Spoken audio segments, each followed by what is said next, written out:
భయంకరమైనటువంటి రాత్రులు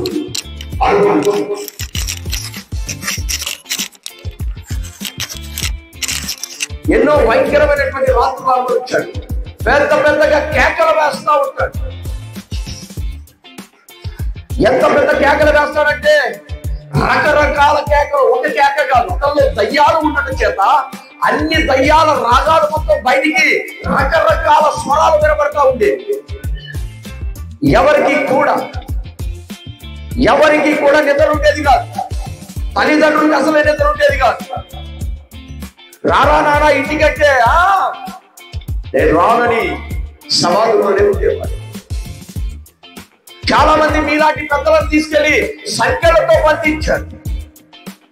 సంఖ్యలతో బంధించి ఈడ్చుకురావాలని చూశారు. అతగాడు ఏం చేశాడంటే సంఖ్యలను కూడా గుర్తునీయులుగా అనగా ఎర్రగొట్టేశాడు. అంత బలం ఉంది. ఒక సామాన్యమైనటువంటి ఒక మనిషి అంత బలం ఎలా వచ్చింది? ఇనుము కూడా అలా పెంచి పడేస్తాడు. రోడ్ల మీద వెళ్లే వారికి హానికరంగా బ్రతుకుతున్నాడు. పోయే వారి మీద రాళ్లు వేస్తున్నాడు. ఆ మార్గము గుండా వెళ్ళవలసిన వారికి చాలా భయప్రాంతులు అవుతున్నారు. సరిగ్గా ఆ ప్రాంతానికి వచ్చేసరికి పరిగెత్తుతున్నారు. ఏంట్రా పరిగెత్తుతున్నావు అంటే ఇక్కడ ఒక పిచ్చోడు ఉన్నాడు, ఇక్కడ ఒక దయ్యాలు పట్టేవాడు, అర్ధరాత్రి కూడా కేకలు వేసేవాడు ఉన్నాడు, ఇక్కడ హాని చేసేవాడు ఉన్నాడు. వాడికి దొరికామంటే మన పని అంతే అని చెప్పేసి భయపడి చాలా మంది వెళ్ళిపోతుంది. నా ప్రియమైనటువంటి దేవుని పిల్లలారా, తిన్నాడో తినలేదు, కనీసం అతన్ని సాగు చేయడానికి పోతే అతనిలో ఉన్నటువంటి ఆ దయ్యములు ఆ సాగు చేయడానికి పోయే వారిని కూడా హాని చేసేటువంటి పరిస్థితి. ఎవరైనా దయా హృదయులు వెళ్ళి ఒక రొట్టె గాని ఏదైనా కాస్త పానీయాన్ని ఇద్దామని బయట అక్కడికి వెళ్ళినా వారిని కూడా కొట్టే స్థితిలో ఉన్నాడు. అంటే దయ్యం పట్టిన వాడి పరిస్థితి ఏంటంటే వాడు తినడు, తినేవాడు ఎవరైనా పెట్టేవాడు వస్తే వారిని పెట్టనివ్వడు. దయ్యం పట్టేవాడు లక్ష్యం పెట్టి వాడు తినడు. ఆకలంటే ఏదో తెలియదు. ఎవరైనా మీలాంటి వారు జారిపడి అయ్యో పోనీలే అని చెప్పేసి ఏ రొట్టెనో ఏ చేపనో లేదా వారికి అనుకూలమైనటువంటి పదార్థాలు పెడదామని పెడితే వారిని కూడా కొట్టేస్తాడు. కనుక ఎవరు కూడా అతనికి సహాయం చేయలేని స్థితిలోకి వెళ్ళారు. ఆకలి తప్పికలు తెలియడం లేదు. మనుషులు అనేటువంటి విచక్షణ కోల్పోయాడు. పూర్తిగా సాతాను యొక్క బంధకాల్లోకి వెళ్ళిపోయాడు. ప్రియమైనటువంటి దేవుని పిల్లలారా, ఒక దినాన యేసు ప్రభు వారు ఆ ప్రాంతానికి వచ్చారు. గెరాసీనీయుల పట్టణానికి యేసు ప్రభు వారు వచ్చారు. యేసు ప్రభు వారు వచ్చినప్పుడు ఆ సమాధిలో ఉన్నటువంటి ఆ యవనస్తుడు పరిగెత్తుకుంటూ వెళ్ళాడు. ఎట్లా వెళ్ళాడు? పరిగెత్తుకుంటూ వెళ్ళాడు. దయ్యం పట్టినోడన్నా యేసు దగ్గర పరిగెత్తుకుంటున్నాడు కానీ మందిరానికి వచ్చి పరిగెత్తుకుంటే రాక పరిగెత్తమన్న ఉద్దేశం కాదు. ఆసక్తి కలిగి సమయానికి వచ్చేవారు లేరు. స్తోత్రం చెప్పు. దయ్యం పట్టినోడన్నా యేసు ప్రభు కనపడ్డాడో లేదు. పరిగెత్తుకుంటూ వెళ్ళి ఆయన దగ్గర మోకాళ్ళు ఉంది. గట్టిగా చెప్పండి. దయ్యం పట్టినోడు ఏం చేశాడు? యేసు ప్రభు కనబడితే మోకాళ్ళు ఉన్నాడు. మనకు అన్ని బాగానే ఉన్నాయి. కొడుకునే తింటూనే తినేది మనాలనే మంచి వస్త్రాలు, మంచి కామన్ సెన్స్ ఉంది. ఎలాంటి వారిని ఎలా మాట్లాడాలో తెలుసు, ఎటు ప్రయాణం చేయాలో తెలుసు, ఏది కొనాలో తెలుసు, ఏది తినాలో తెలుసు, మందిరానికి సమయం ఎప్పుడో తెలుసు. కానీ కనీసం దయ్యానికి కనుక కామన్ సెన్స్ ఉంది కానీ మనుషులకు మాత్రం కామన్ సెన్స్ లేకుండా దేవుని స్తోత్రం కలుగుతారు. నా వాక్యం ఇది కాదు కానీ ఏదో మధ్యలో వచ్చింది కనుక ఈ మైలు రాయి కూడా దాటించాలని ఎక్కడికట్టు దాటించేస్తారు. అసలు సబ్జెక్ట్ ఇది కాదు, నేను వేరే చెప్పాలి. దయ్యం పట్టినాడు, వాస్తవంగా దయ్యం పట్టినాడు ఏం చేయాలి? కామన్ సెన్స్ ఉండిద్దా వాడికి? టైమింగ్ ఉంటుందా? ఓ పద్ధతి ఉంటుందా? ఒక ప్రణాళిక ఉంటుందా? సరైన వస్త్రాలు ఉంటాయా? ఎంత పడితే ఉండేవాడే దేవుని మందిరానికి ముందు వచ్చాడు. స్తోత్రం కలుగుతుంది కాక. కానీ యేసు ప్రభువుని నమ్ముకొని సరే రక్షణ తీసుకున్న వాళ్ళు రక్షణ తీసుకొని వారంతో యేసు ప్రభు బిడ్డలేగా. కనుక యేసు ప్రభు వారు ఎదురు పడగానే పరిగెత్తకుండా వెళ్ళిపోయి మోకాళ్ళుని సర్వోన్నతుడైన దేవుడి కుమారుడా, నీతో నాకేం పని, నాతో నీకేం పని, నాతో నీకేం పని. యేసు ప్రభు వారు మార్గం గుండా వెళ్తూ ఉంటేనే పరిగెత్తుకుని వచ్చారు. వచ్చిన వాడు అంటారు, నాతో నీకేం పని.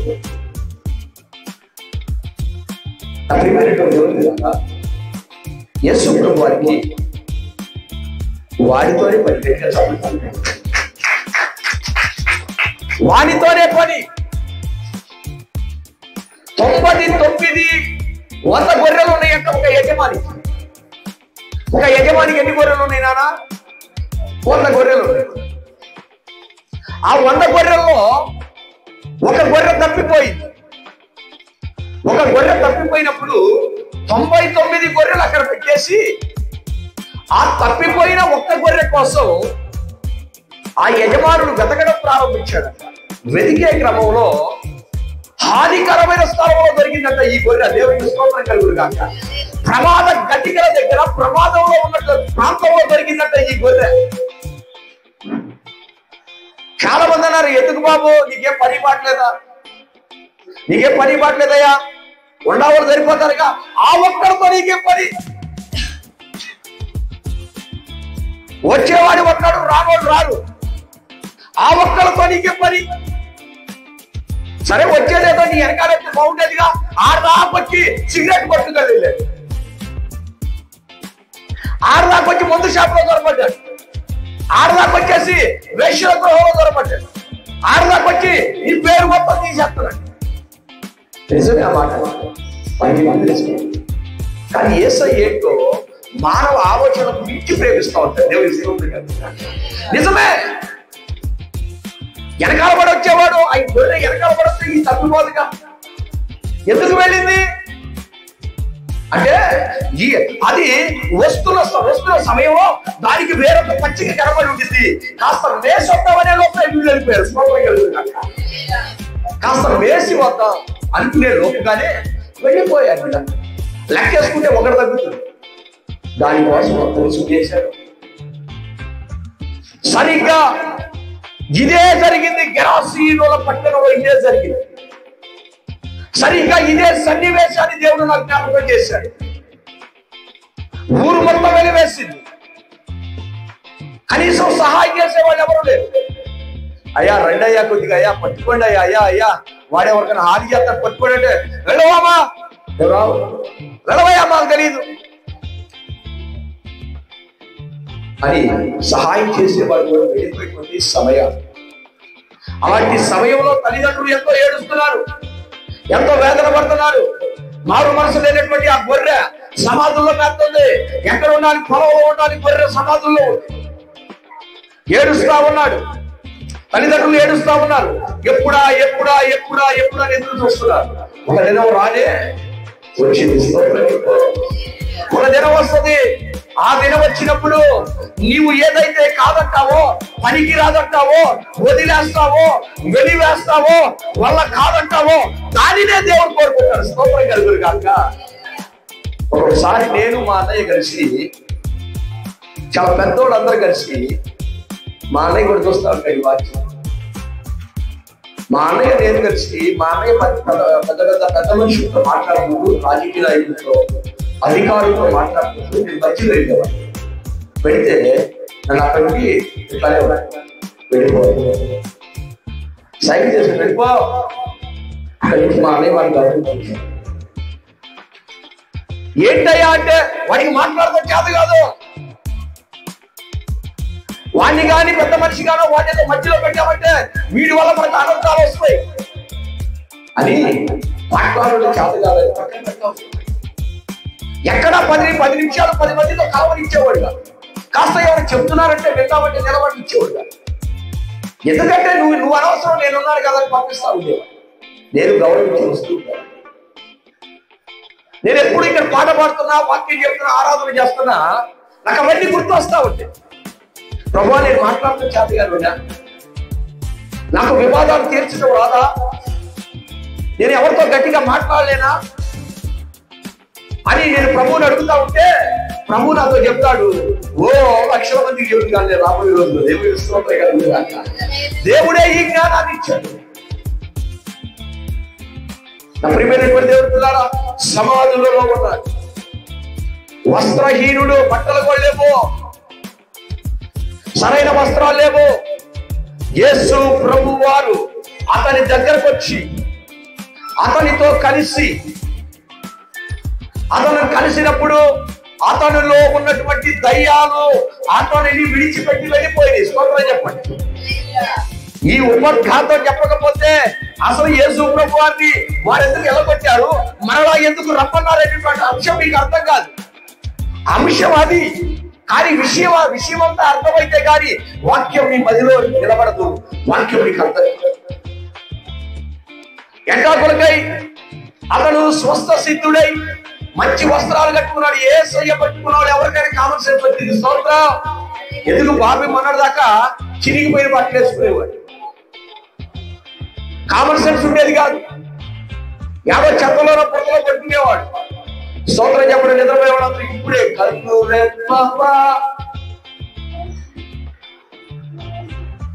నా ప్రియమైనటువంటి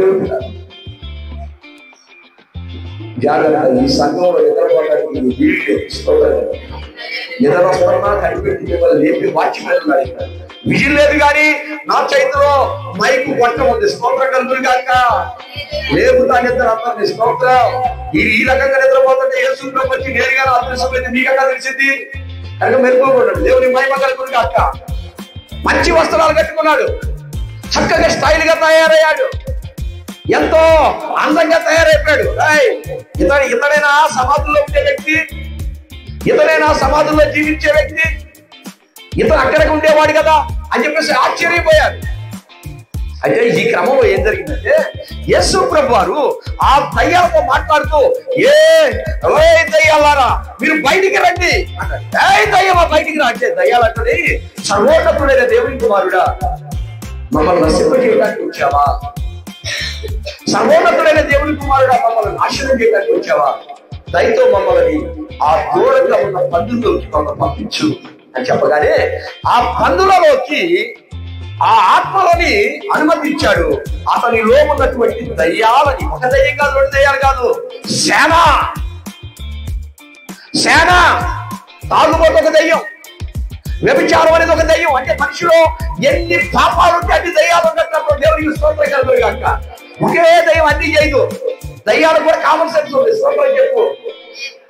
ఒకే దయ్యం అన్ని చేయదు. నిద్రకేసే దయ్యం ఒకటి, ఆకలికి తిండిపోతు దయ్యం ఒకటి, తిరుగుబోతు దయ్యం ఒకటి, పేకాటాడ ఆడే దయ్యం ఒకటి, మద్యం సేవించే దయ్యం ఒకటి, వ్యభిచారం చేయించే దయ్యం ఒకటి, దొంగతనాలు చేయించే దయ్యం ఒకటి, అబద్ధాలు చెప్పే దయ్యం ఒకటి, కాని మాటలు మాట్లాడే దయ్యం ఒకటి, బూతులు మాట్లాడించే దయ్యం ఒకటి, దెబ్బలు కొట్టే దయ్యాలు ఒకటి. ఇన్ని దయ్యాలుంటే మీరు ఎంత చక్కగా ఉన్నారేంటమ్మా? బాబు నువ్వు యువతిని మాకేం లేవంటారా? అయితే దయ్యాలు లేదంటే మరొక్కడి కూడా లేదా అంటారా? చిడికి మరి కోపం వస్తుందా? నేనను మరి కోపం వస్తుందమ్మా జ్యోతి, అప్పుడప్పుడు వచ్చిందండి అంటావా? అది చెప్పాలా, తప్పులేదు. ఏముంది, ఇది కుటుంబం కనుక తండ్రిని అడగాల, ఇది చెప్పాలి. ఎవరికైనా టీవీ సీరియల్ చూడాలనిపిస్తుందా? చెప్పండి అమ్మా, ఏం పర్లేదు, మాకు చూడాలనిపిస్తుంది చెప్పండి. నాకు దయ్యం ఉందని చెప్పండి. ఏమైంది? ఆ దయ్యం వదిలిస్తుందంటే కదా ఇక్కడ నేను కూర్చుంది. దేవుడికి స్తోత్రం కలుగును గాక. ఆ చేతిలో బైబిల్ గ్రంథం పెట్టి ఉన్న దయ్యాల మొత్తం వదిలించడం ఆయననే నాకు ఇచ్చింది ఉద్యోగం. చిట్టిపోతు దయ్యాలు ఎవరు ఉన్నాయా? పొద్దుస్తుమాను తినే పని. నేను అడుగుతున్నాను నాగేశ్వరరావు గారిని, ఏమంటే ఎవరు కుంభకర్ణుడు అనేవాడు ఉన్నాడంటే లేదే. ఉన్నాడంటే అయ్యి బాబాయ్ ఉన్నాడండి బాబు, ఆడు 6 నెలలు తింటాడు, 6 నెలలు నిద్రపోతాడని. తిండి అధిక మాంసాహారం, అతి ప్రియమైనటువంటి మాంసం ఎక్కువ తినేవాడు కూడా దరిద్రులు అవుతారు. స్తోత్రం చెప్పు. మాంసం తినేవాడు అందరూ, అది మా కూతురైనా లేదా మీ కొడుకైనా మీ భర్త ఎవరైనా సరే, మాంసం తింటున్నారంటే దరిద్రుడు అయిపోతాడు. మాంసం తినేవాడికి శరీర కోరికలు ఎక్కువ అంట. అంటే పాపానికి లింక్ ఉంది ఇక్కడ. వాడు అడుగుతున్నాడు, సేనా నా పేరు, సేనా ఎవర్రా మీరు అంటే, మేము అనేకులు. స్తోత్రం కలుగును గాక. బట్టలు లేకుండా చేసేవాడు ఒకడు, రాళ్ళు తీసుకుని కొట్టమని చెప్పాడు ఒకడు, సంఖ్యలు కట్టేత్తలు తెచ్చుకునేవాడు ఒకడు, కేకలు వేసేవాడు ఒకడు. సమాజంలో ఈ సమాజాన్ని నాశనం చేసేవాడు. ఇన్ని దెయ్యాలు లోపల పెట్టుకుని వాడు ఎంత ప్రశాంతంగా జీవించారో మీరు అనుకుంటున్నారా?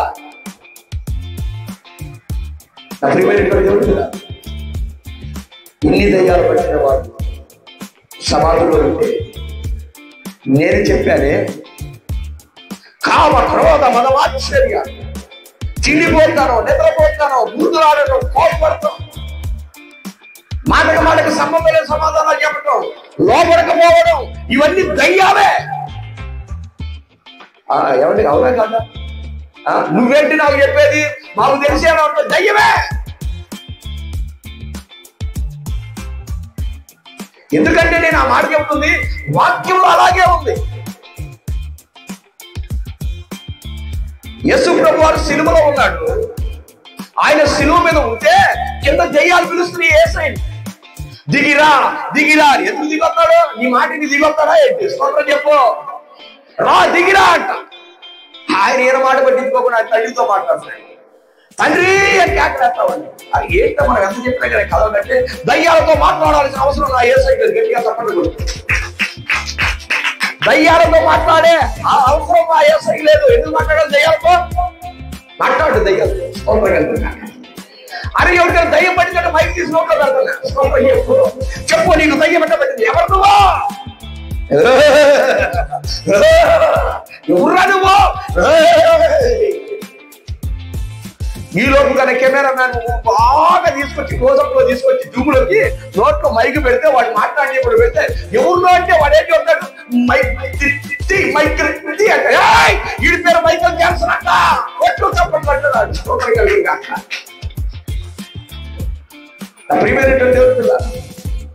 ఇన్ని దయ్యాలు ఉంటేనే కుటుంబం ఆచరించి బాబు మాకు దయ్యాలు, దయ్యం కనపడ్డవాడు వాడు మనసులో ఉంటాడు వాడు బయటికి కనపడ్డాడు. మీరు అనుకుంటున్న టీవీలో చూసేదో పేపర్లో చూసే మీరు డ్రాయింగ్ ఇంత ఒక నేలకు పెట్టి 2 కొమ్ములు పెట్టే దయ్యం ఆ దయ్యం గురించి కాదు నేను చెప్తుంది. లోపల నీ శరీరాన్ని, నీ మనస్సుని, నీ అంతరింద్రియాలను నాశనం చేసిన దయ్యాల గురించి మాట్లాడుతున్నాను. ఎప్పుడైతే యేసు ప్రభు వారిని కలుసుకున్నాడో తనలో ఉన్నటువంటి దయ్యాలు మొత్తం వెళ్ళిపోయిన. స్తోత్రం కలుగును గాక. దయ్యాలు వెళ్ళినవాడు, బాగుపడినవాడు ఈ లోపుగానే ఆ పందులు పోయి ఈ పందులు మొత్తం ఏమైపోయినాయి? దయ్యాలు బట్టి క్రమంగా ఉంటాయా? దయ్యం పట్టినోడు సమాధుల్లో ఉంటే ఈ పందుల్లో దయ్యాలు పోయినప్పుడు అది నైస్గా చక్కగా వచ్చి మేత వేసిందని మీరు అనుకుంటున్నారా? ఆ దయ్యాలు ఏం చేసినాయో తెలుసా? ఉర్రవడిగా పరిగెత్తుకుంటే సముద్రంలోకి వెళ్ళి సముద్రంలో దుమికను. అవన్నీ సత్యను. స్తోత్రం చెప్పు. అంటే దయ్యం పట్టినోటి సత్యం దాకా వదిలిపెట్టదు అని చెప్పడానికి ఈ విషయం చెబుతున్నా. స్తోత్రం చెబుతున్నా. దయ్యం పట్టినోడిని సత్యం దాకా మనోడు సత్యలోపు గట్టిగా సంబంధం. మనోడు సత్యలోపుగానే వచ్చాడు యేసయ్య. నిత్య జీవాన్ని ప్రసాదించాడు, నూతనమైన వస్త్రాలు ఇచ్చాడు. ఈ లోపంలోనే గ్రామంలో ఉన్నటువంటి వారు మీటింగ్ పెట్టారు. నీ పనులు ఎన్ని దచ్చినీరా? నాయి 10 అన్నా. నీ పని నీయని 20, నీ ఎన్ని దచ్చిని? నాయి చాలా దచ్చిని. ఎవరో దచ్చిని? ఎవరోనన్నా గ్రాసీనలో పట్టణానికి ఆనుకొని ఉన్న సముద్ర భాగంలో ఒక మహాశక్తి అంట, ఆయన ప్రభువారంట నిలువుటంగి వేసుకుని చక్కగా ఆయన వెనక ఒక 12 శిష్యులు వేసుకుని వచ్చి వెంటనే వాడు వచ్చి మోకాళ్ళు వేసాడు. ఆ మోకాళ్ళు వేసిన తర్వాత ఆయన మోకాళ్ళు అయితే నీ పంతులు ఎందుకు చచ్చిపోయినరా అన్న? ఇంకా పూర్తి కాలేదండి. చాలా ఏం జరిగింది? వాడిలో అంట చాలా దయ్యాలు ఉన్నాయంట. ఆ దయ్యాలని యేసు ప్రభు వారు గద్దించిన వెంటనే ఆ దయ్యాలని అతనిని విడిచిపెట్టి వెళ్ళాలి అంటే మేము వెళ్తాం కానీ మేము వెళ్ళేటప్పుడు ఇంకో కల్పన నాశనం చేసి వెళ్తామని చెప్పేసి ఆయన కోరుకునే. స్తోత్రం కలుగును గాక. నీ దయ్యాలు మొత్తం వదిలిపోయి కానీ పక్కింట్లో దొరపడతాయి. ఎప్పుడైనా దయ్యాలు చేసే పని ఏంటంటే పాపలు కోల్చడమే, పాపలను నాశనం చేయటం. ఎవరైనా పచ్చగా ఉంటే ఓర్చుకోవు ఈ దయ్యాలు. ఎవరైనా సంతోషంగా ఉన్నారంటే ఓర్చుకోలేవు. ఎవరైనా చక్కగా పిల్లలకు అన్నం పెట్టుకుంటే ఓర్చుకోలేవు ఈ దయ్యాలు. ఈర్ష్య కూడా దయ్యమే. స్తోత్రం చెప్పు. నా ప్రియమైనటువంటి దేవుని పిల్లరా, ఆ పందులు మొత్తం చచ్చిపోయింది. ఆ ఊళ్ళో వాళ్ళందరూ మీటింగ్ పెట్టారు రాత్రి. ఎవరి వల్ల చనిపోయింది అంటే ఇదిగో ఆయన వల్ల చనిపోయినని యేసు ప్రభు వారిని చూపించినప్పుడు ఇప్పుడు మన వాక్యంలోకి వచ్చాం. ఏమంటున్నారంటే ఇప్పుడు చదువు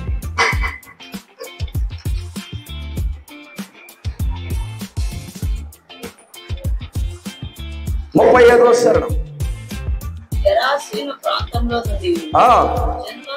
జనులందరూ భయక్రాంతులైపోయారు కనుక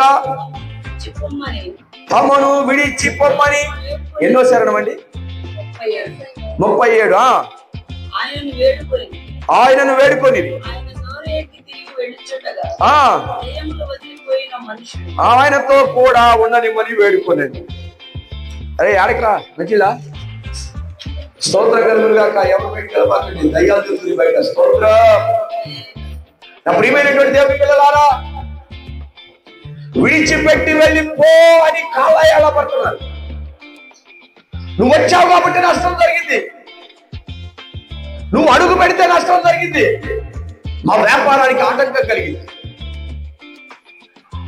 నువ్వు వస్తే మా కొట్టుకి ఎవరు రాకలేదు. పని మధ్య ఒకరు కొట్టు పెట్టారన్న నాలా కూర్చుంది చూడాక. కొట్టు పెడితే ఏదక్క బాగున్నా ప్రార్థన రావట్లేదంటే అది ఏమన్నాయి గారు ఎందుకు రావట్లేదు? ఎందుకని రావట్లేదు? ఏం లేదయ్యా, నేను కానీ వచ్చాను కొట్టుకి రాదని చెప్పేసి చేస్తున్నా. వ్యాపారం ముఖ్యమైపోయింది. దేవునికి స్తోత్రం కలుగును కాక. ఇదే జరిగింది. నువ్వు ఆ ప్రాంతాన్ని విడిచిపెట్టి వెళ్ళిపోవాలి దండం పెట్టావు అంటే ఇప్పుడు దయ్యాలు మొత్తం పందుల్లో ఉన్న దయ్యాలు ఎవరిలో దొరకబడ్డాయి చెప్పండి. పందుల్లో దొరకబడిన దయ్యాలు పందులు కావాలి ఎవరిలో దొరకబడ్డాయి? పందుల యజమానులో దొరకబడ్డాయి. వెళ్ళిపో వెళ్ళిపో వెళ్ళిపో వెళ్ళిపో వెళ్ళిపో. యేసయ్య వద్ద వెళ్ళిపో. సువార్త వినబడితే వెళ్ళిపో. ప్రార్థన చేస్తే వెళ్ళిపో. వాళ్ళందరూ కలిసి యేసు ప్రభువుని బయటికి పంపించి దాకా ఊరుకోవాలి మొత్తం కలిపి మీటింగ్ పెట్టి అయ్యగారిని బయటికి పంపించేశారు. వెళ్ళిపోయిన తర్వాత ఆయన వెళ్ళి తిరిగి వచ్చే సమయానికి ఆయన కోసం అదే ఊరోళ్ళు ఎదురు చూస్తున్నారంట. గట్టిగా చప్పట్లు కొట్టు. ఆయన వెళ్ళిపోయినటువంటి యేసు ప్రభు వారు వెళ్ళిపోయి తిరిగి వచ్చేసరికి జన సమూహం అంతా ఎదురు చూస్తున్నారంట. ఏం జరిగింది అని మనం బైబిల్ గ్రంథాన్ని చూస్తే ఈ దయ్యాలు పట్టిన వాడు ఏం చేశాడో ఒక్కసారి ఆ వచనాలు చదవండి. 39వ శరణం. అయితే ఆయన నీవు నీ ఇంటికి తిరిగి వెళ్ళి దేవుడు నీకెంత గొప్ప కార్యము చేసెనో తెలియజేయమని వానితో చెప్పి వాని పంపివేశారు.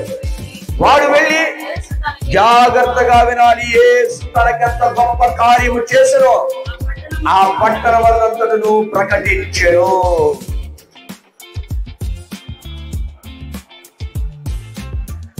సమాధుల్లో ఉండేవాడు ఇప్పుడు ఇళ్లలో దొరకబడుతున్నాడు. ఎందుకయ్యా మా ఇంటి పక్కన పిలవకుండా నిన్నేమైనా పాత్ర పిలిచావని కంటే అమ్మా ఒకప్పుడు నేను ఎలా నీకు తెలుసు కదా. నేను బాంబు నగర్ సమాధుల్లో ఉండేవాడిని. నేను ఇప్పుడు ఇల్లు తిరిగి బైబిల్ పట్టుకొని తెలుసుకో తెలుసా, నన్ను యేసయ్య బాగు చేశాడమ్మా, యేసయ్య నమ్ముకమ్మా, యేసయ్య నమ్ముకమ్మా అని చెప్పినప్పుడు వారు నమ్మారట. ఎందుకంటే సమాధుల్లో ఉండేవాడు ఎంత చక్కగా డ్రెస్అప్ చేసుకున్నాడు, చక్కగా ఉన్నాడు, చక్కగా మాట్లాడుతున్నాడు, పైగా గ్రంథాన్ని పట్టుకున్నాడు, యేసయ్య గొప్ప దేవుడు అని చెప్తున్నాడు. వీరిలో ఇంత మార్పు వచ్చిందంటే ఆయన మాయ చేయలేదు, జీవితాలను కట్టాడు. స్తోత్రం కలుగును గాక. యేసు ప్రభువు మ్యాజిక్ చేయలేదు, జీవితాలను కట్టాడు. ఆయన నిజంగా యేసు ప్రభు వారే, ఆయన యేసు క్రీస్తు. ఆయన ఈ భూమి మీదకి సరిగ్గా నజరేతు అనేటువంటి ఊరిలో బెత్లెహేము అనే కుగ్రామంలో పుడతాడు అని చెప్పినటువంటి ఆ యేసునాథుడు ఈయనే కాబోలని అందరూ నమ్మారట. దేవుడి స్తోత్రం కలుగును గాక. అంటే మారు మనస్సు పొందిన వ్యక్తి ఇంట్లో వంటల ప్రోగ్రాం వస్తాను. మారు మనసు పొందినోడు అంత కుటుంబమాను ఇక సెల్ ఫోన్ దగ్గర పెట్టుకొని పొద్దుగూకులు లేనిపోయినటువంటి కాలక్షేపం కాదు నువ్వు చేయాల్సింది. నువ్వు రక్షణ పొందావంటే దానికి ఒక కారణం ఉంది. నిన్ను బాగు చేసి నేను మీతో వస్తానయ్యా అంటే ఆయన అంటాడు, నువ్వు నాతో రాక కాదు, నీ గ్రామంలో నువ్వు సాక్షిగా నిలబడాలి. దేవుడికి స్తోత్రం కలుగుతాను. నీ గ్రామంలో నీ సాక్ష్యం నిలబడాలి. నీ గ్రామంలో నువ్వు ఉంటున్న గ్రామంలో సాక్ష్యం నిలబడాలి. నేను మంగళదాస్ తల్లి మా ఊరు నేనది పడవ డాడీ గారు అయితే అడుగుతుంటే అందరూ అడిగిపోతా ఇపోతా అందరూ నమస్కారం చేస్తా వందనాలు చెప్తుంటా ఉంటారు. ఒక ఆయన ఇంతలో నా దగ్గరకు వచ్చి ₹1,00,000 తీపోయేవా, ₹1,00,000 సహాయం చేయబోయేవా తప్పు ఆయన అనుకుంటున్నాడు. అప్పుడు నాకు డబ్బుదావుడు అనుకుంటున్నాడు. ఎక్కడ చూసినా ఏ బాగున్నావా అన్న, బాగున్నావా వదిన, బాగున్నావా అయ్యగారు, బాగున్నావా అని. ఎందుకు అంత గౌరవం అంటే మన ప్రవర్తన బట్టి గౌరవం కలిగింది. కానీ మనం వేసుకునే వస్త్రాలను బట్టి, మనం తిరిగే కారును బట్టి, మనం వేసుకునే బంగారాన్ని బట్టి గౌరవం అసలే రాదు. ఆ చేసుకుంటే ఎదుటివాడికి నచ్చుతావు, ఏసైకి నచ్చావు, ఎదుటి వాడికి నచ్చుతావు, సమాజానికి నచ్చుతావు. సమాజాన్ని పెద్ద ఉత్తరించే వాళ్ళకలాగా మీకున్నది మీరు ధరించుకొని, మీకున్నది మీరు తింటూ, మీరు చేయవలసిన పనేంటి మాదిరి కలిగిన వారు ఎలా ఉంటారు? వస్త్రాలు సమర్పణ, లేకపోతే వేషధారణలో సమర్పణ, నడకలో సమర్పణ, తిండిలో సమర్పణ, బ్రతుకులో సమర్పణ.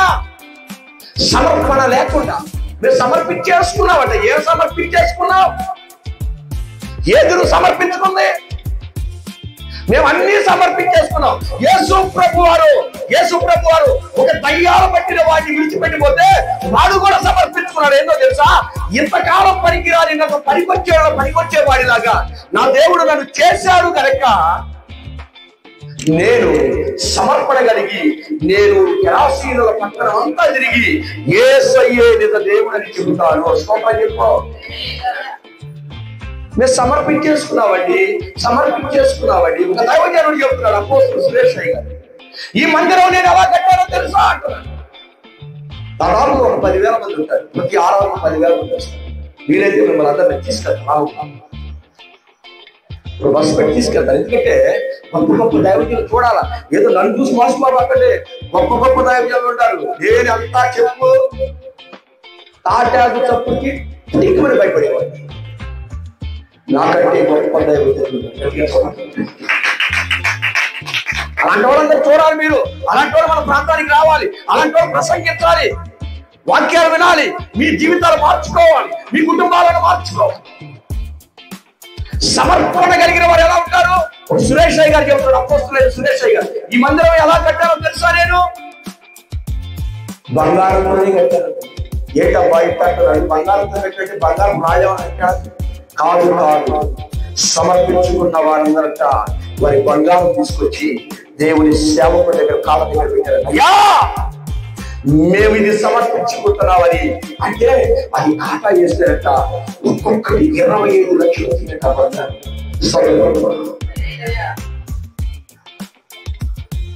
25 లక్షలు ఈ మందిరం కట్టారు. చాలా మంది విలువైన వస్త్రాలు తెచ్చారంట. పట్టు చీరలో సెకండ్ హ్యాండ్లో కాటా వేస్తే, ఎక్కడ పట్టు చీరలు అమ్మేవారు కొనేవారు ఉంటే వాళ్ళందరూ పిలిచి కాటా వేపిస్తే అది దాదాపు ఒక 5 లక్షలు వచ్చింది.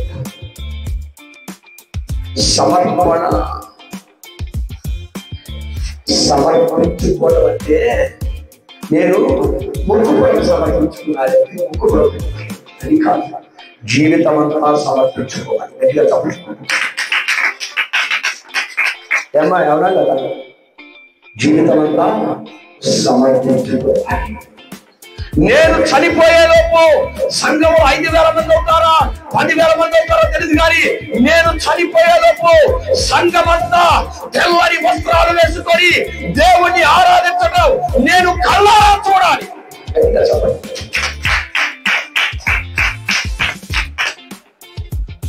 గెరాసీనుల పట్టణంలో దయ్యం పట్టిన వాడు సమర్పించుకున్నాడు. ఏంటో తెలుసా? సమర్పణ కలిగిన జీవితం. వారిని చూసి దయ్యం పట్టినోడు ఇంట్లో పోతే ఏమంటారు? రాణి బాబు మొన్నటిదాకా దయ్యం పట్టినాడు, బయట అమ్మా దయ్యం లేదని బాగు చేశాడు. అప్పుడు మంచిది లేరా? మొన్నటిదాకా వాడు గందరగోళం ఏర్పడతాడు, మూది పెడతాడు, కానీ వేరే ఉంది బాత్రూంలో జట్ ఉంది, దాంతో అయ్యి వాటి మంచిగా అయినా వెలివేస్తున్నా, పడుతున్నా, పిల్లలు ఏది చేస్తున్నా యేసయ్య గురించి ఘనంగా చెప్తారు. యేసయ్య కోసం పోబాబు నీకు దండం పెడతామన్నటువంటి వ్యక్తి వారితో కలిసి యేసు ప్రభు పట్టి మరొకటి 40వ శరణం.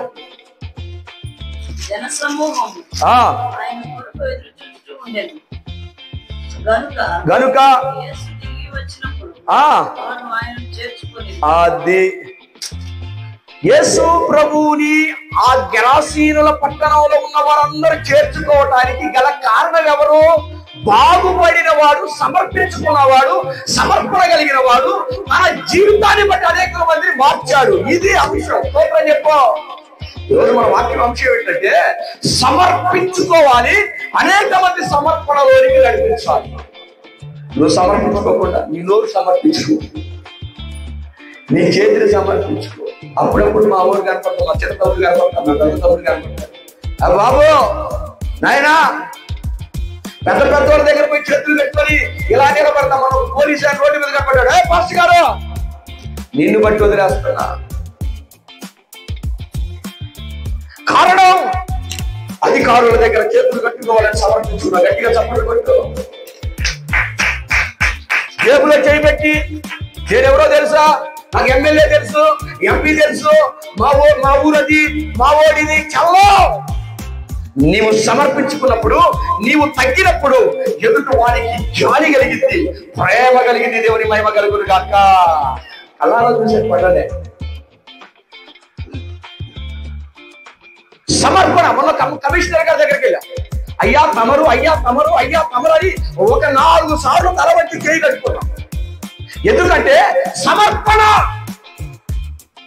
వస్త్రాల్లో సమర్పణ, మాటలో సమర్పణ, తగ్గి ఉండాలి అనే దాంట్లో కూడా సమర్పణ, తిండిలో సమర్పణ, చూసే దాంట్లో సమర్పణ, చదివే దాంట్లో సమర్పణ, అన్ని సమర్పించుకుంటే తప్ప నీవు పరిపూర్ణతలోకి రాలేవు.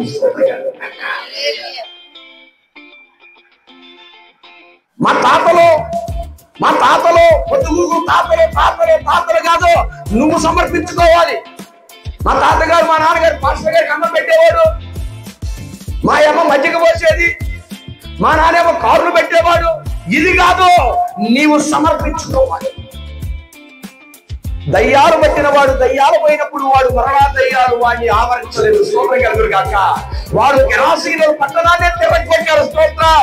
దయ్యాలు పట్టినప్పుడు జనాలు భయపెట్టాడు, దయ్యం పోయిన తర్వాత వారిని ప్రేమలోకి నడిపించగలిగాడు. స్తోత్రం చెప్పు.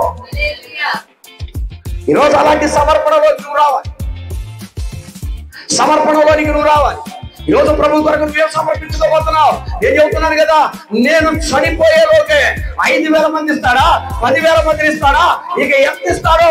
నేను చనిపోయేలోపే సంఘమంతా ఒక నూతనమైనటువంటి తెల్ల వస్త్రాలు ధరించుకొని దేవదూతల సమూహం వల్ల నేను చూడాలి. దేవుని మహిమ కలుగును గాక.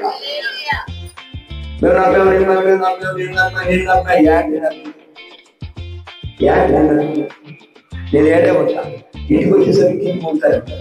నేను ఏడే ఉంటా, ఇంటికాడ మాస్టర్ గారు లేడు కాదు, ఇప్పుడు నీతోనే ఉంటాను. ఏమంటే ఎవరో శ్రద్ధ అంటారా? ఎవడు వెయిట్ తీసేత ఏర్పిస్తాను ఎదురు ఎవరొస్తు నేను చూడాలి. మాస్టర్ గారి దగ్గర రాగానే మెరుగులు తిరిగిపోవడం కాదు, అయ్యా అని మెరుగులు తిరిగిపోవడం కాదు. మాస్టర్ గారి దగ్గర మెరుగులు తిరగడం కాదు, నిన్ను మెడ తిప్పి బాగా గట్టిగా లాగి నెత్తి మీద గుద్దే వేస్తాడు. స్తోత్రం కలుగును గాక. జాగ్రత్తగా ఉండాలి. దయ్యం పట్టిన వారు సమర్పణ కలిగి జీవించాలి. ఇంకా ఎంతకాలం ఏం సమర్పించుకుంటా చెప్పు. అలా నువ్వే సమర్పించుకుంటావు. ఈ మనసులో అనుకో, ఈరోజు నువ్వే సమర్పించుకుంటావు. ఎల్లగొట్టిన వాళ్ళందరూ, యేసు ప్రభుని ఎల్లగొట్టిన వాళ్ళందరూ అయ్యా యేసు ఎప్పుడు వస్తాడయ్యా అని అడుగుతారు. దేవుని స్తోత్రం కలుగును గాక. వెళ్ళిపో బాబు అన్న వాళ్ళు దండ పెడతారు. అబ్బాయి యేసు ఎప్పుడు వస్తాడయ్యా, వస్తాడు అని ఆయన కొరకు ఎదురు చూస్తా ఉంటారు. యేసయ్య సమయం ఇచ్చాడు, కొంత సమయం ఇచ్చాడు. మారు మనసుకు సమయం ఇచ్చాడు, మారు మనసుకు సమయం ఇచ్చాడు.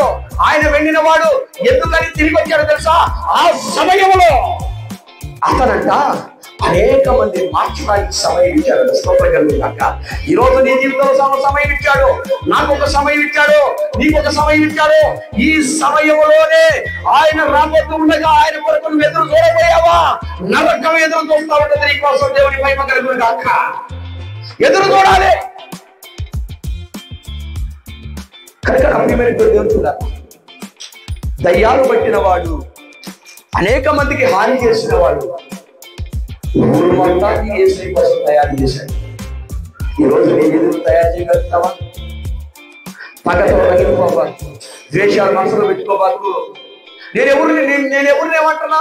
నేను ఎవరు జోలికి కాదు. అసలుకే కాదు, పైకి కాదు, లోపల ఉందే. ఆ లోపల దేవుడు నిన్ను సిద్ధంగా ఉన్నాడని చెప్పడం. నేను ప్రతిరోజు మా కుటుంబంలో ఇదే చెప్తా ఉంటాను. మన చుట్టూ ఉన్న వాతావరణాన్ని అనుకూలంగా కాదు మనం ఉండాల్సింది, వారి ముందు మనం కాదు నటించాల్సింది.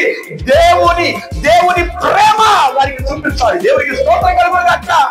అది నీటిలో దూరపడి మోసం కొట్టింటా నేను నటించాలంటావా? కాదు. నువ్వు పెట్టినా పెట్టకపోయినా నిజముగా హృదయపూర్వకంగా నువ్వు ప్రేమించి ఆ ప్రేమ ఆయన చూసినప్పుడే ఈ సంఘ క్షేమాలు. సంఘం అంటే డబ్బులతో కట్టేది కాదు.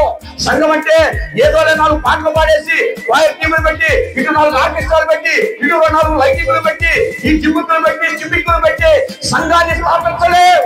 ఆ సంఘం నిలబడదు. ఏదేవాడు అప్పుడు వచ్చేవాడు అది కాదు. స్థిరముగా నిలబడే సంఘం ఏంటో తెలుసా? సమర్పణ కలిగిన సంఘం. దేవుని మహిమ కలుగును గాక. సమర్పణ కలిగిన సంఘం, లేవారి సమర్పణ కలిగిన వారు దేవుని కోసం. ఇక నుంచి నేను బంగారాన్ని సమర్పించుకుంటున్నా, ఇదిగో ఈ వస్త్రాలను సమర్పించుకుంటున్నా, ఇక నుంచి నా నరకను సమర్పించుకుంటున్నా, నా చూపును సమర్పించుకుంటున్నా, నా విరిగిని సమర్పించుకుంటున్నా, నా నోటిని సమర్పించుకుంటున్నా, నా సమస్తాన్ని దేవుడిని సమర్పించుకుంటున్నా అని నీవు అనేక మందిని తయారు చేయగలగాలి. అందుకే బైబిల్ గ్రంథంలో ఉంది, ఎవరైనాను ఆ మాట చదవండి ఒకసారి. లూకాసు వార్త 18వ అధ్యాయం 16వ శరణాన్ని చదవాలి. అయితే యేసు వారి క్షమించండి, 8వ అధ్యాయం 16వ శరణం.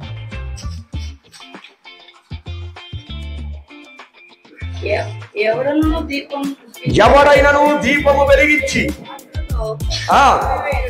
పాత్రతో కప్పివేయుడు, మంచం క్రింద కప్పివేయుడు, లోపలికి వచ్చు వారికి బాగుపడవలెనని.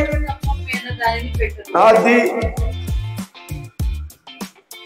నీకేం తెలుసు పాస్టర్ గారు? నేను ఎందుకు సమర్పించుకున్నాను? మంచం కింద పెట్టడం కాదు, సమాజానికి తెలియాలి.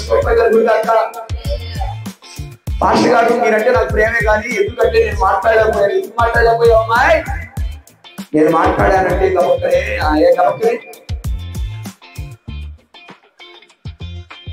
పోరాడాల్సింది పాస్టర్ గారి మీద తల్లి వాళ్ళతో కాదు పోట్లాడాల్సింది, సాతాను గారితో పోట్లాడాలి.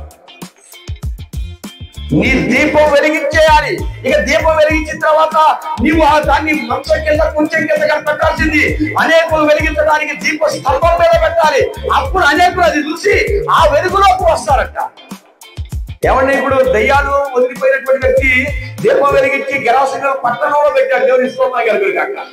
ఎవరేమనుకుంటే నాకెందుకు, నేను ఎట్టాడతానో నాకు యేసయ్యకి తెలుసు, నేను ఎట్ట మాట్లాడతానో యేసయ్యకి తెలుసు, నా స్థితిగతులు యేసయ్యకి తెలుసు, యేసయ్యకి తెలుసు, నీ పక్కింటోడికి తెలియదుగా. మీ ఊర్లో కౌన్సిలర్ గారి తెలియదుగా, స్తోత్రం చెప్పు. ఒకరు తెలియాల్సిన అవసరం ఏంటి? ఒక్కరు కాదు, నువ్వు భక్తి పొందావంటే పాపం దగ్గర మొత్తం తెలియాలి. స్తోత్రం. ఊరింటికి వాళ్ళు అధిపతులు కావచ్చు, కానీ యేసయ్య రాజ్యానికి మాత్రం, యేసయ్య రాజ్యానికి నగరానికి అధిపతి ఒక్కడే ఉంటాడు, అది నీవై ఉంటావు. దేవునికి స్తోత్రం. నీ ఇంటికి నువ్వు యజమానివే, నీ ఇంటికి నువ్వే యజమాని. కానీ ఒక నగరంలో నీవు యేసు ప్రభువును నమ్ముకున్న తర్వాత, నీవు బాగుపడిన తర్వాత నీవు ఎలా ఉండాలంటే ఆ నగరాన్ని ఉద్ధరించేదానిలా ఉండాలి, ఉద్ధరించేవాడిగా ఉండాలి. ఎవరు బండి ఎక్కాలో, ఎవరు బండి ఎక్కాలో, ఎవరితో మాట్లాడాలో, ఎవరితో మాట్లాడాలో, ఎవరు జాగ్రత్త. ఏడమంది ఆడ ముచ్చట్లు పెట్టుకోవడం మీరు అలా చేయాలని తెలుసు, బాగు తెలుసు, కానీ సమాజానికి తెలియజేసుకోవాలి. ఎవరొస్తున్న జాగ్రత్త. ఫోన్లు మాట్లాడుకుంటా రహస్య స్థలాల్లో నువ్వేదో ఇంపార్టెంట్ విషయం మాట్లాడుతున్నావు నాకు తెలుసు, కానీ చీకట్లు ఎందుకు మాట్లాడుతున్నావు? అది రహస్యం కాకపోతే నువ్వు ఎందుకు చీకట్లో ఫోన్ మాట్లాడుతున్నావు? నీవు వచ్చి ఇంటిలోనే తల్లిదండ్రుల ముందు నువ్వు మాట్లాడవచ్చు కదా. అంటే ఏదో నీ జీవితంలో ఏలుబడి చేస్తుంది. స్తోత్రం చెప్పు. ఎందుకంటే నీ దీపం వెలిగించి లోపల పెట్టావు. స్తోత్రం చెప్పు. ఆ దీపం వెలిగించి కొంచెం మీద పెడితే ఆ వెలుగులో నువ్వు కూడా కనపడతావని భయం. అందుకే చీకటిని ఏర్పాటు చేసుకుంటావు, అందుకే ముళ్ళ తప్పులు చూసుకుంటావు, అందుకనే ఊరి బయట మాట్లాడతావు, అందుకనే ఎక్కడ లేని ఎవరో నిర్మానుష్యమైన ప్రాంతానికి నువ్వు వెళ్ళిపోతావు. కారణం నీ దీపం దాచిపెట్టావు. ఒకవేళ వెలిగిస్తే ఆ వెలుగులో నువ్వు కూడా కనపడతావేమోనని, నీ ఆ వెలుగులో రహస్య పాపాలు కనపడితే నువ్వు భయపడుతున్నావు. దయ్యాలు పట్టిన వాడు, వెర్రివాడు, పనికిరాని వాడే గ్రాసుల పట్టణం అనేక మంది యేసు ప్రభు కొరకు తయారు చేస్తే నీకు అన్ని బాగానే ఉన్నాయిగా. నువ్వు సమాధుల్లో కాదుగా ఉండేది, నువ్వు ఇంట్లోనే కదా. ఎక్కడో మీ అమాయకంలో గిట్టుడు రాందని అసలు అడగడబాక. అసలు ఎన్నేళ్ళు అమ్మాయో ఈ అనడబాక. నా బైబిల్ ఆ ఎన్నేళ్ళలో నీకు తెలుసు, నీకెన్నేళ్ళలో దేశానికి తెలుసు, నీకు తెలుసుకోవాక. మీరు ఎవరినైనా నమ్ముతా కానీ వచ్చినామో ఎవరసలు తప్పక పెట్టింటారంటే అందుకే మీరు తప్పిపోకూడదు ముందుగా చేస్తున్నారు. దేవుని స్తోత్రం. అంతేకానా? కనుక నా ప్రియమైనటువంటి దేవుని పిల్లారా, అమ్మా దయ్యాలు బట్టి వాడు ఊరు బాగు చేశాడు తల్లి. ఉండేది సమాధుల్లో వాడు, తినేది అన్నం తింటే ఏంటంటే సరిగ్గా బట్టలు ఉండవు, చీవిడి కుక్కోడు, సరిగ్గా ఆరు బయటికి వెళ్తే సరిగ్గా కడుక్కుంటాడో లేదో తెలియదు. స్తోత్రం చెప్పు. కప్పు వాసన.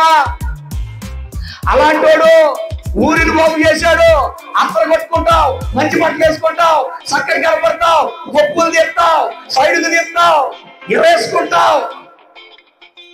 కాస్త ఏదైనా నాలాంటి వాడు పొరవలేదు చెప్పండి, కాస్త ఏదైనా కర్ర కొడతావు, అన్ని చేస్తావు. కానీ నీ అంత చక్కగా ఉండి, అంత బాగుండి, అంత చదువుకొని జ్ఞానంగా ఉండి అజ్ఞానంలో నడుస్తా నీవు సమాజానికి అజ్ఞానిగా మారిపోయావే. అజ్ఞానిగా జ్ఞానవంతుడిగా అనేక మార్చాడు దేవుడు. ప్రతి ఒక్కరిని దీపస్తంభంగా వాడు కొడుగా కా. ఈరోజు నేను ఏం చేయాలి చేస్తాను. ఆ దయ్యాలన్నింటినీ ఈరోజు యేసు ప్రభువారు తాళబెడతాను. అయితే అది వెళ్ళిన తర్వాత సమర్పించుకుంటారా ఈరోజు దేవుని కోసం? అదే మాస్టర్ గారు బంగారం గురించి చెప్పారు, దేవుడు బంగారం నుంచి మాస్టర్ గారికి ఇల్లు కట్టుకోగలిగాక. నాకు మీరు బంగారం ఇచ్చినట్టు బంగారం వీధులు నా కోసం రోజు ఎదురు చూస్తావు. ఈ బంగారంతో ఎప్పుడు తీర్చుకో, ఈ బంగారంతో నీకున్న బాధ తీర్చుకో, ఈ బంగారం అని ఇల్లు కట్టుకో, ఈ బంగారంతో ఈ బిడ్డ వివాహం సేవకులుగా మీరేమి నాకు కోసం పట్టే అన్నం పెట్టి మీకోసం జీవితాంతం నమ్మకంగా పనిచేస్తాం, నమ్మకంగా పనిచేస్తాం. కనుక నమ్మకమైనటువంటి దయ్యం పట్టిన వాడే ఒక పట్టణాన్ని మారిస్తే అన్ని బాగుంది కూడా మీరు ఎందుకని మాదిరిగా ఉండలేకపోతున్నావు? ఏ విధంగా మాదిరిగా ఉండలేకపోతున్నావు? నేను ఏడుబడి చేస్తాను దయ్యాలెట్లు. ఈరోజు పని మోసుకొని మోకరించి ప్రార్థన చేసి తెలుసుకొని కొట్టుకుంది. ఈ రోజు సమర్పణ జీవితం వరకు ఈ రోజు బయట పడతావా ప్రభా, ఈ రోజు ఇది సమర్పించుకుంటానని అది నీ మనసులో ఉన్నది. ఈ రోజు ఆ బయట పట్టుకొని అయ్యా ఇది నేను ఎప్పుడు కూడా ఇలా ఉన్నాను, ఇలా సమర్పించుకుంటానా? అయితే ప్రార్థన చేసుకుంటా. మోకరించమని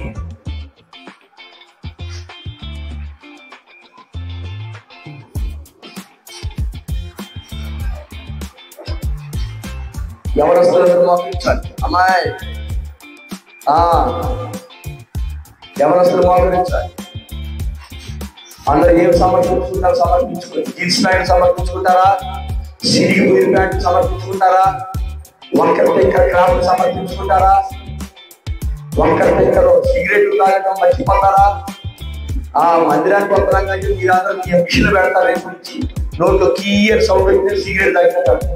అవి పెట్టే కానీ మారిపోతుంది. అంత అవసరం లేదు కానీ సమర్పించుకో. ఈరోజు నీ జీవితం బాగుండాలంటే సమర్పించుకో.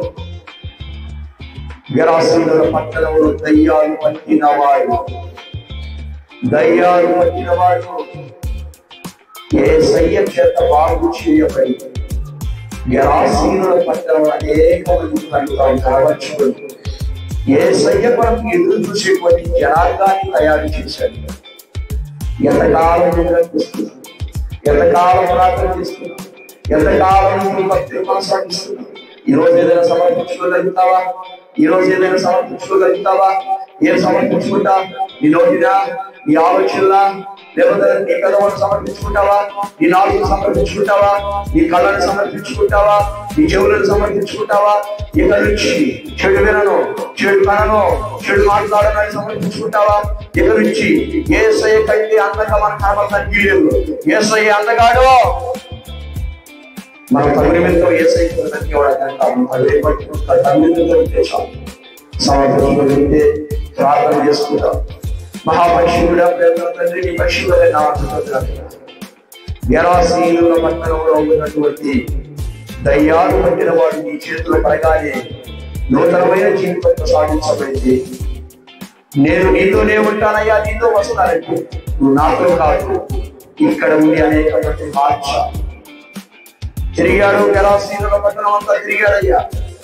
నీవు వచ్చేసరికి చాలా మంది ఎదురు చూసి సంఘాన్ని ఆయన సాధించి నీ కొరకు సంపాదించాడు, ఆత్మలను సంపాదించాడు. అలాగే ఆత్మ సంపాదకుడుగా, సేవకుడుగా నన్ను, అలాగే మాదిరి కలిగినటువంటి జీవితం జీవిస్తున్న విశ్వాసులను సంపాదించేటువంటి మాదిరి కలిగిన జీవితం విశ్వాసులను దైత్యములు పెట్టుకున్నాడు. మా మాట బయట గమనిస్తున్నా, మా చూపు బయట గమనిస్తున్నా, మా నడక బయట గమనిస్తున్నా, మా ఆలోచన బయట గమనిస్తున్నా. డబ్బుల దగ్గర అన్ని విషయాలు బాగుంటుంది, డబ్బుల దగ్గర బయటపడుతున్నాను. అన్ని విషయాలు బాగుంటుంది కానీ దీంట్లో బయటపడుతున్నాను.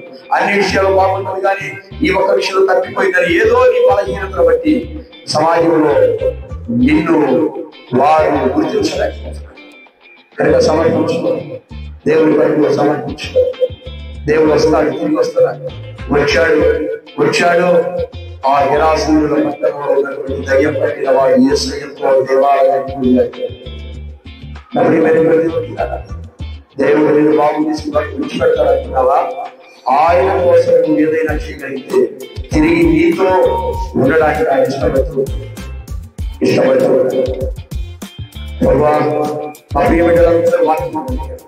వాక్యానుసారంగా జీవించేటువంటి మనస్సు, వాక్యానికి అనుగుణంగా ఉండేటువంటి మనస్సు మిమ్మల్ని అనుగ్రహించి బలపరచమని వాక్యం వినాలి. కాస్తంత మనసులో వచ్చుకున్నా నిజంగాదయ్యా, నిజాన్ని ఒప్పుకోవాలి కదయ్యా, సత్యవంతులని బుద్ధివాడి ఒప్పుకున్నాడు, సత్యవంతుడు అని నమ్మిన వాడే ఒప్పుకున్నాడు, నిజమైన దేవుడని నిన్ను నమ్మిన వాడే ఒప్పుకున్నాడు. కనుక ప్రభువా, ఈ లోకానికి రక్షకుడా యేసయ్యా ఒప్పుకుంటున్నాడు. ప్రభా, ఎవరైతే సమర్పణ కలిగి నేను ఇలా ఉండాలి, ఎవరికి ఈ సంవత్సరం టీవీ చూడడం, ఈ సంవత్సరం సినిమాలు చూడడం, ఈ సంవత్సరం సీరియల్ చూడడం, ఈ సంవత్సరం అంతా బైబిల్ చదువుతాను, ఈ సంవత్సరం అంతా ప్రార్థన ఎక్కువ చేస్తాను, సమర్పించుకో. యేసయ్యకి ఇష్టం వచ్చినట్టుగా బ్రతుకుతాను, సమర్పించుకో. అది సమర్పణ సంఘానికి దయచేయి. యేసయ్య నామములో ప్రార్థన చేసి అడుగుచున్నాను తండ్రి. చెప్పండి గట్టిగా, ఇంకా పెద్దగా, బలముగా, ఘనముగా, ఆరాధనకు యోగ్యముగా, స్తుతులకు యోగ్యముగా, గట్టిగా, పెద్దగా.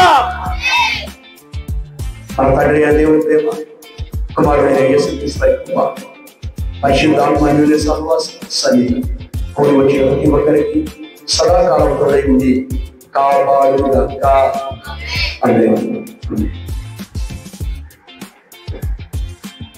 దయచేసి వినండి, కొన్ని అంశాలు ఉన్నాయి.